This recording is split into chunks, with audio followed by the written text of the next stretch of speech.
wife said those words, it felt like the floor dropped beneath me.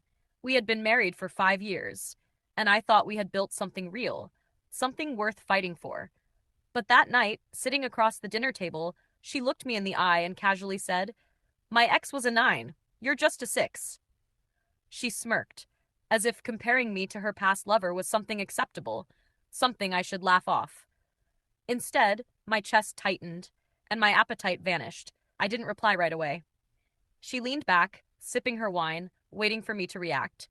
Maybe she thought I'd argue, maybe she wanted to feel powerful by belittling me. But I stayed calm, almost too calm for the moment. Inside, my heart was breaking, yet I also felt something shifting, like I finally saw her for who she truly was. The next day, I started noticing patterns I had ignored before. She spent hours on her phone, always hiding the screen when I walked by. She had nights that ended at 3 a.m. Her perfume faded, but traces of cologne lingered on her clothes. My gut told me the truth I didn't want to face.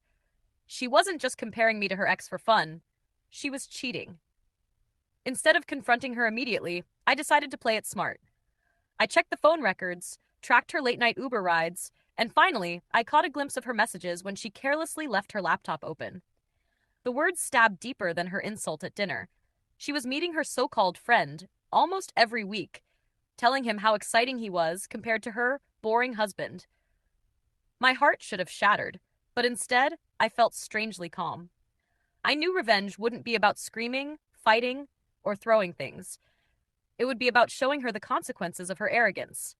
That evening, she returned home, expecting dinner like always.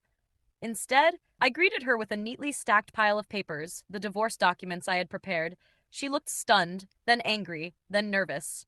"What is this?" she asked, her voice trembling. I looked straight at her and said, "You compared me to your ex, said I was just a 6. You're wrong. I'm actually a 10, because only a 10 knows when to walk away from garbage." Her eyes widened, filling with tears.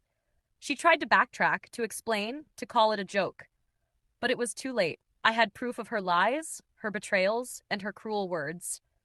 Watching her cry wasn't easy, but it was the truth she had created for herself. I walked out of that house with my dignity intact, leaving her to live with the weight of her choices. For once, I didn't feel like a 6 or even a 9. I felt like someone who finally knew his worth.